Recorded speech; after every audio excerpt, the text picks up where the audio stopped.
Hello there, and welcome to this week's edition of the James's Coaching Learning Podcast. A little bit of a different week this week. Obviously, we missed last week. We're all busy people, and we're very lucky to be returning to us. Well, we've got two returning. James has come back, which is excellent. So we've got our co-host James back, and DJ Williams is back for part two of last week's episode. So if you've missed last week's episode or any of our previous episodes, please do go to our YouTube channel, which is named as is shown on the screen. Catch up with all the episodes. Let us know what you think. Please get in touch. Obviously, feedback's massively important in the coaching world, and it obviously allows us to deliver better content to you guys and content that you'd like. And also, if you'd like to get involved in the pod, it'd be great to hear from you as well. So, without further ado, chaps, how are we? Yeah, good, mate. Good. Nice to be back. So, took a bit of time away. Apologies for missing the last one, but glad to be back and chatting rugby again. Excellent, mate. Excellent. And DJ, you came back? Yeah, I did come back. Did you enjoy? I'm looking forward to it. Excellent, mate. Did you enjoy last week? Yeah, it was a good one. Excellent, mate. You know, just getting back into it. It's a nice change. Absolutely, mate. Absolutely. I guess with lockdowns, etc., still going on at the moment, this is a great way just to reach out to the community and get discussions going. Which, yeah, I know. Speaking with a number of coaches, that's what's been great about technology at the moment. Is you can have these discussions across the world and just be sat nicely in your home doing them all. So no, it's great. And so this week is kind of, as you can see, we will still be discussing coaching practices, to our experiences. So last week, myself and DJ spoke about our experiences, individual experiences with practice, as well as DJ's background in coaching. So we spoke about his origins coming from sort of swimming and some experience within track and field up until his current role at the moment, which is with Director of Rugby of Chicago Blaze Rugby. We then moved the discussion on to talk about different coaching methods and how familiar we are with them and etc., and how we've used them in our practice. And we sort of ended on talking about a coach's role on game day. So maybe when we're talking about James's coaching practice this week, we can sort of get an insight into his focus on game day and his opinions of what coaches should be doing. So without further ado, James, coaching practice, tell us the story. Sure. I think mine's probably a bit, obviously being quite younger, it started maybe a bit differently to rather than like, I suppose a lot of people get involved and then just kind of start doing the coaching badges and stuff and start doing some courses to upskill themselves. But I suppose for me, my coaching practice, my journey began obviously when I was about 13, just started volunteering. And so 13, 14, it was always very much just aiding, like an adult leading stuff. So lots of kind of, setting stuff up and kind of more just shadowing lots of the actual session. So I learned a lot at a young age, just through watching others, and probably obviously I learned a lot now in reflection upon what I was learning. So a lot of my early coaching practice was just pretty much shaped by what I saw when I was kind of 13, 14. So it was back then it was a lot of just heavy skill zone kind of drilling to hammer in. And when I was 13, 14, if that's what I was seeing a lot from, for example, when I was 13, 14, watching the school first team train, obviously to me, that was like, oh, well, this is going to be bang on kind of stuff. Obviously very young, very inexperienced. So I then kind of just replicated that. So mine was very much a lot of kind of that skills and drill type based traditional practices, kind of a real kind of view of what do we want to improve? Okay, well, we'll just make a little drill that kind of addresses that, and we'll do that, and then we'll do that, and then we'll probably could play a game at the end. Then I started to get more involved, started to actually want to obviously develop myself a bit more, and started to do like a couple of my first courses where at the time, obviously I was very big on kind of the time and place of like the skill zone or the drills you might call it. So a lot of game zone, skill zone stuff kind of then became how my coaching practice would go. And it would kind of be, what I'd say has changed is I'd sort of be, okay, this is what we want to get out of the session. How do I fit it into a game zone, skill zone? And that's obviously progressed a lot on now to kind of the view of what do we want to get out of the session, and then how do we do that? So kind of picking that relevant practice. So as I moved on, I started to learn a bit more about that. I started to appreciate some benefits of like teaching games for understanding and that empowerment you can give the athletes or the players.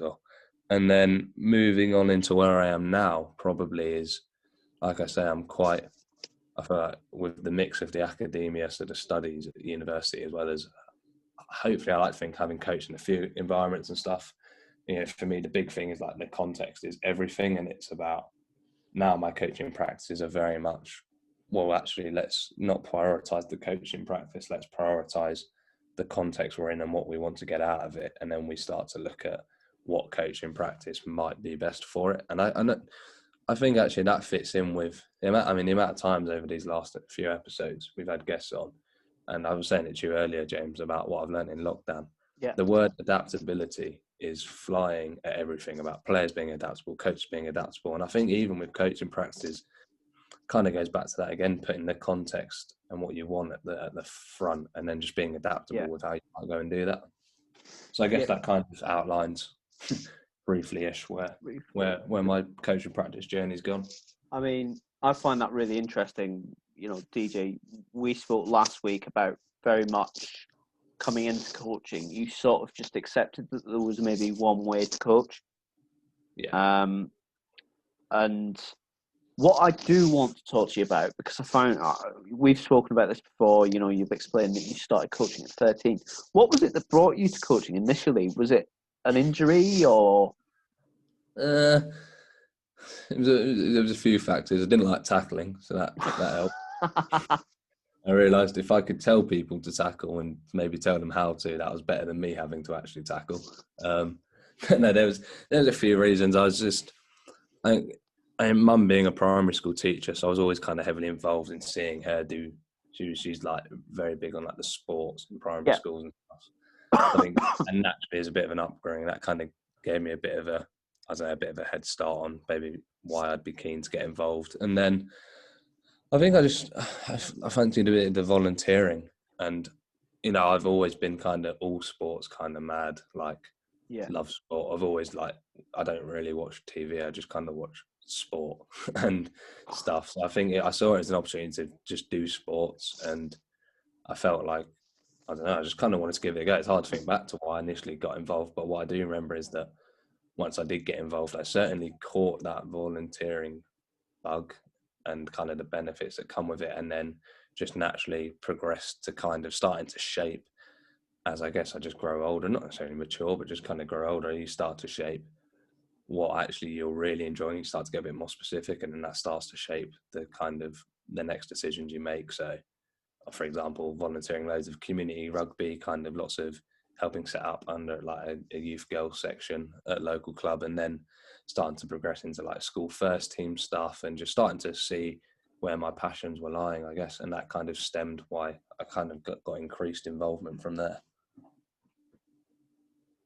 I mean, what I pick up on there is, I think a lot of people, and DJ, I don't know if you would add to this, I think we all come in with a view of where we want to get to in coaching, and I know speaking with a number of coaches about this, what makes coaching such a special thing is everybody's got a different story to tell. And as you said there, James, things just kind of happened and evolved. I don't know if you guys want to add anything to that. Well, what do you mean specifically? So what I mean specifically, obviously, DJ, you obviously gravitated from, you got involved in a number of different sports, and that obviously led you to then rugby. James obviously didn't want to continue playing for whatever reason, but with his mum's influence, gravitated to play to coaching, and then that sort of just developed from there. And obviously then started on with badges. And that's something that I find really, really interesting about coaching, is the fact that everybody has that different story. And, whether that be going up through the academic route, whether that be going up through the volunteering route, whether that be obviously following the badges, etc. I mean, what do you guys, is there a situation, i.e. a level of coaching, an area of coaching, a team you've coached that you've taken the most from in your careers? Yeah, I would probably say definitely working with swimmers expanded my mind quite a bit, because they're kind of on the similar schedule that professional rugby players are right now, Yeah. at least like in my experience. Because when you're training at that frequency, Yeah. there's never gonna be an optimal time or feeling like within that individual, because they're always trying to progress forward. So really trying to find out what aspects that they need to bring up as their weakness.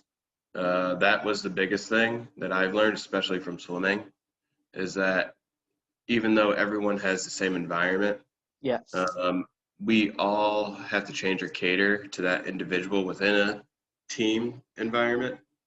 And individualization of training right now is a hot topic, and it's something that's definitely misunderstood, from the aspect that everyone thinks that they need to excessively write out every single IDP for that individual, and that's actually not the case. We all have something to work on for each individual, but with swimming, there is an aspect of a team camaraderie that goes into that. Yeah. So when we're trying to develop like our swimmers or our groups, individual performances matter. Yeah. But collectively as a unit, that's how we continue to build our coaching practice. Because we can all make one individual athlete, right? We can all set someone up higher up the ranks. But if you're not doing that, even for the lower ranking individual, from our perspective, then how good are we actually as a coach?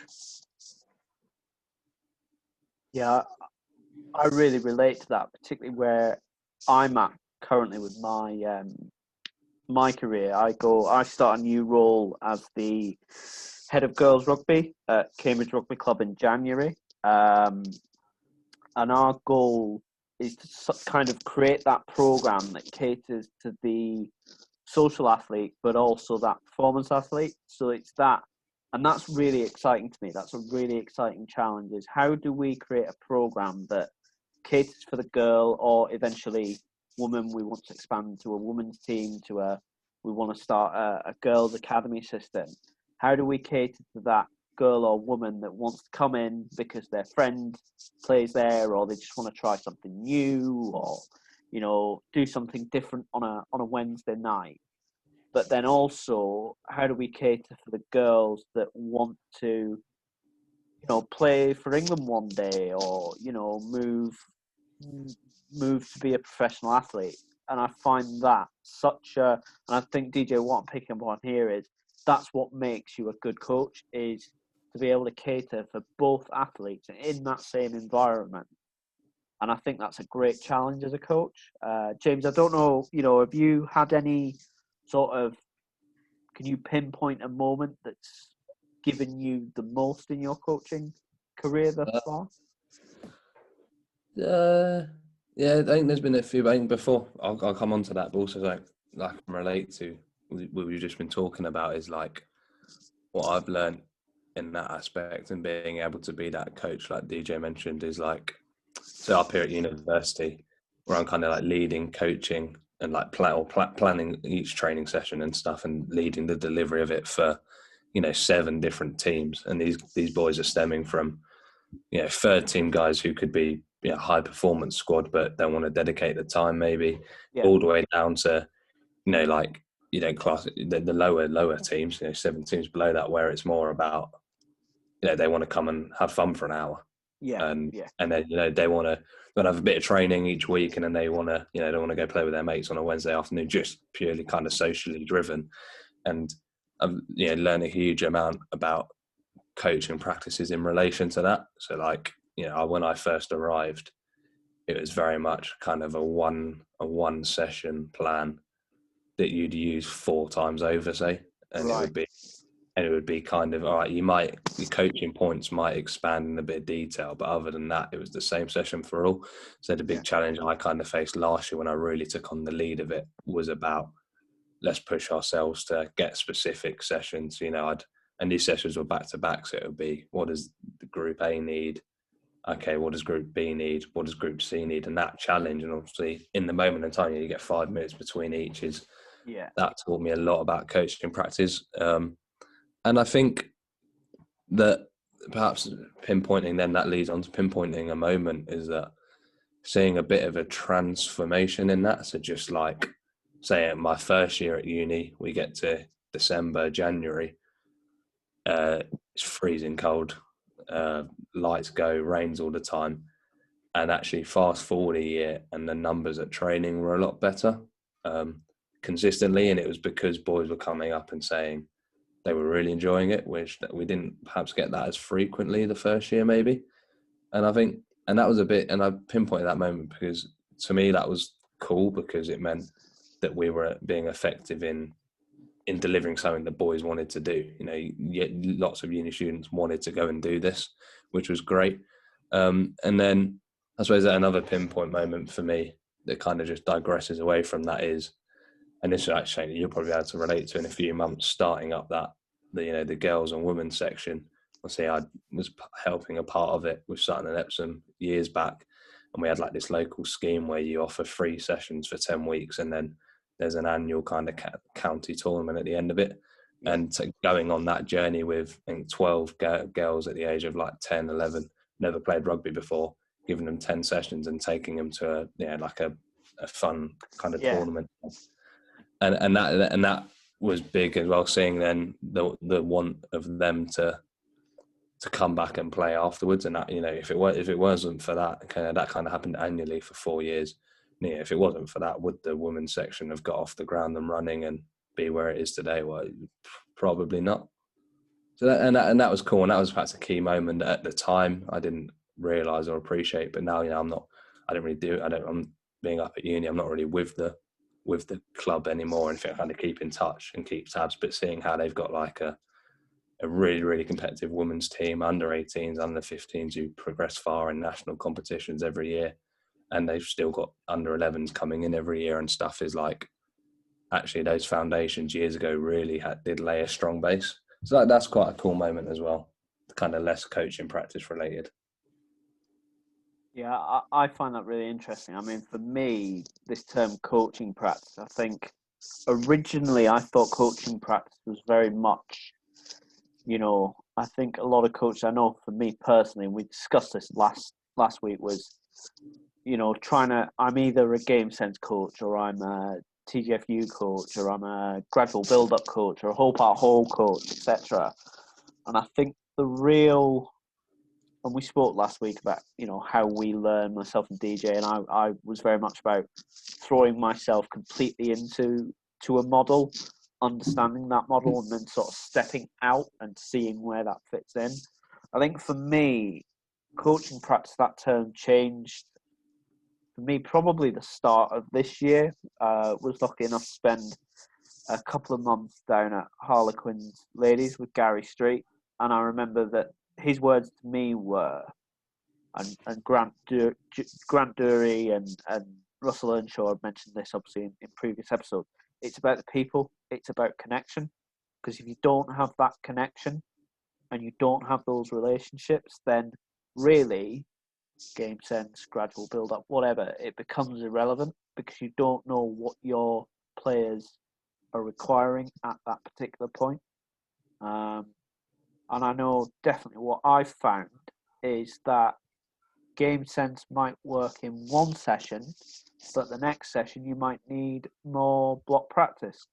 or whole part whole, or gradual build-up.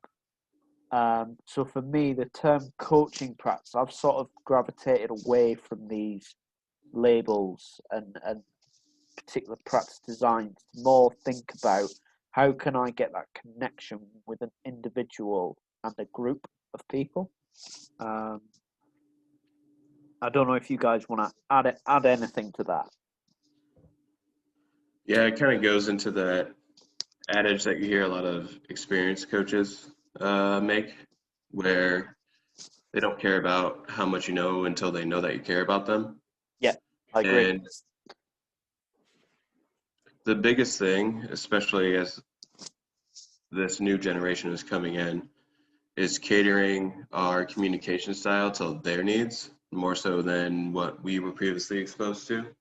Yeah. Because we can have a guy when we're in a session and we want to use any like questioning based practices, they won't speak up, but as soon as we put them in a group chat, they open up and they'll spill every single thing that you were looking for in the session.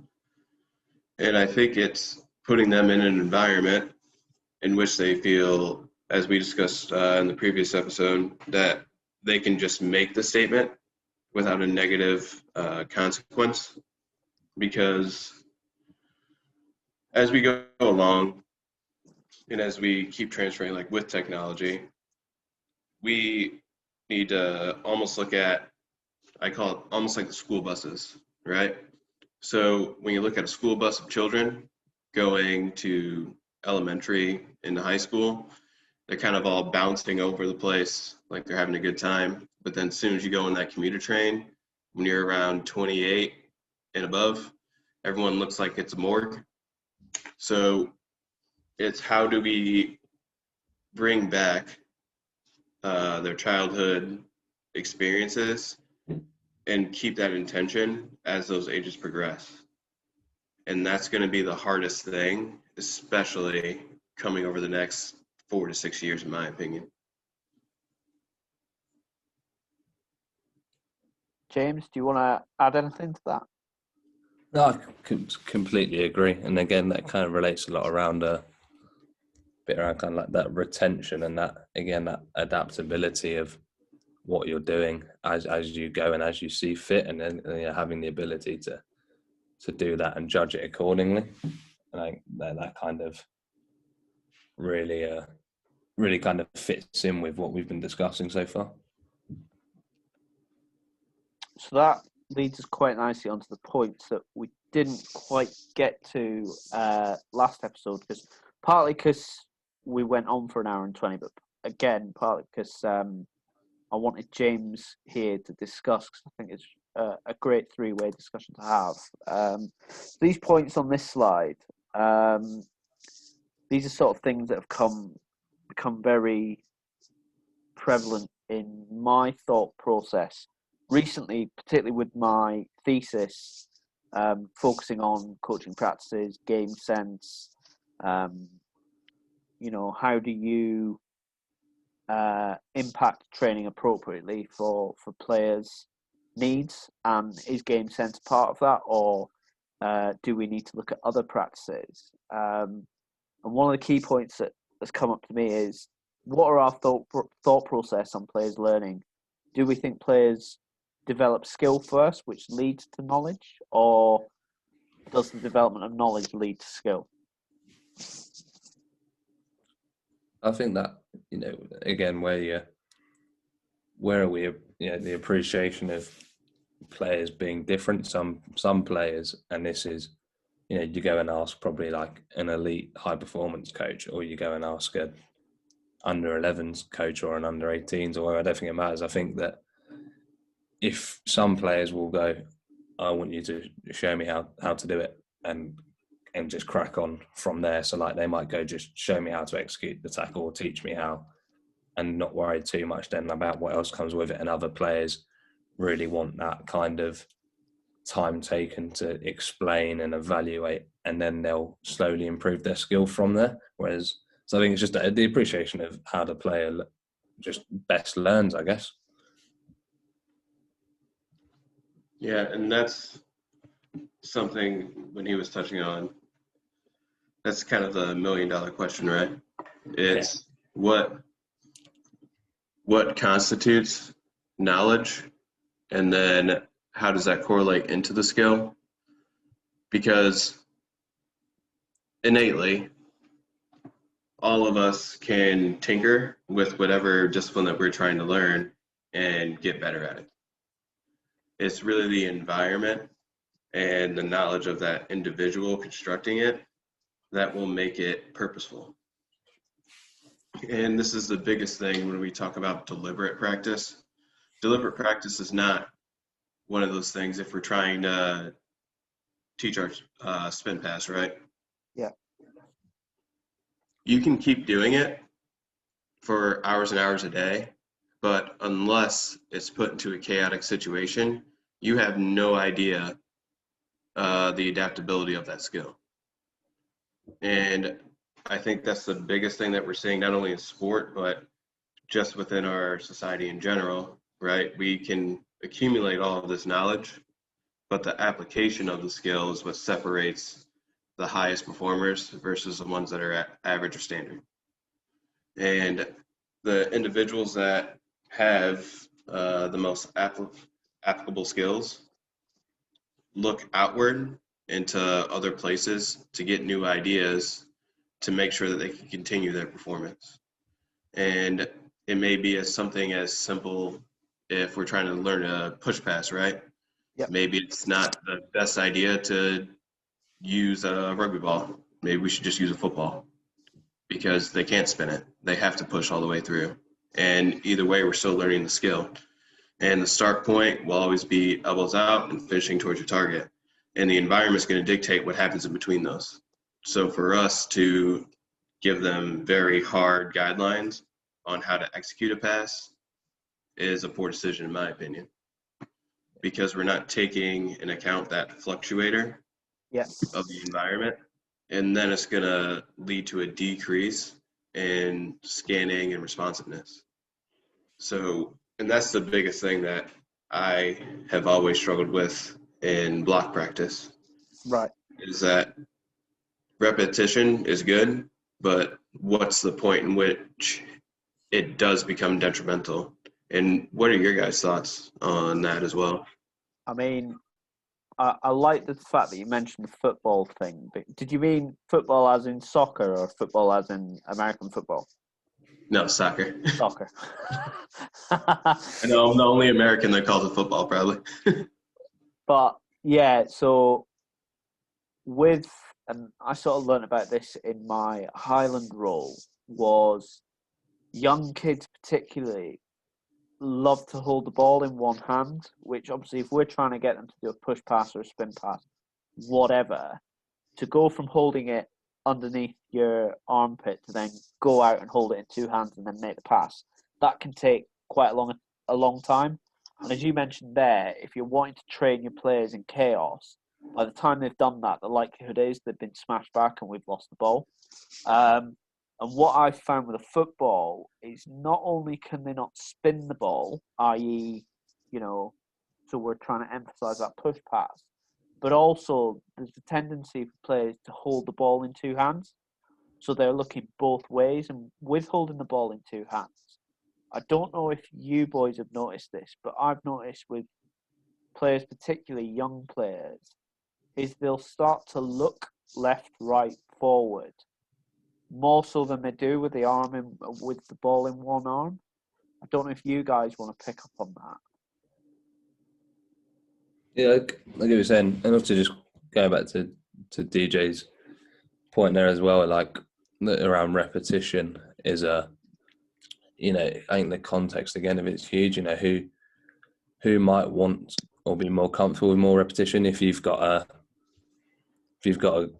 guy or girl who's really keen to, they come to you and get this part of my game right, and they're willing to take some time to really work on it, then again, that repetition might be appropriate. But again, if you're just going, we need to work on this, so I'm going to have people in lines repeatedly doing this activity or something, then, at that point, perhaps it doesn't become so good and a bit more detrimental towards what you're trying to do. So I think, again, the context around that individual that you're working with, and obviously, or the team you're working with as well, becomes a really important factor in deciding, how much repetition might you be injecting into it. I mean, I know I definitely recognise that when I've had games in training and played them and there's chaos and some players might be struggling with a particular aspect, let's take the spin pass. I've noticed that if I take a couple of players out for 5 minutes, we talk through it, we talk about the technique, and then put them back in the game, it suddenly clicks. So going off what you said, James, about all these lines, etc., I don't think there's a need for them in training. I think a quick 5-minute explanation, going through what they need to be doing to execute that spin pass, and then putting it back into that game's context. I personally have found that with my players, that works a lot more than having players just standing about in queues, not doing a hell of a lot. Yeah, and I definitely, so the one experience that I have had with it, especially recently, when we were having our short, fall training block, Yeah. is that we had a football player.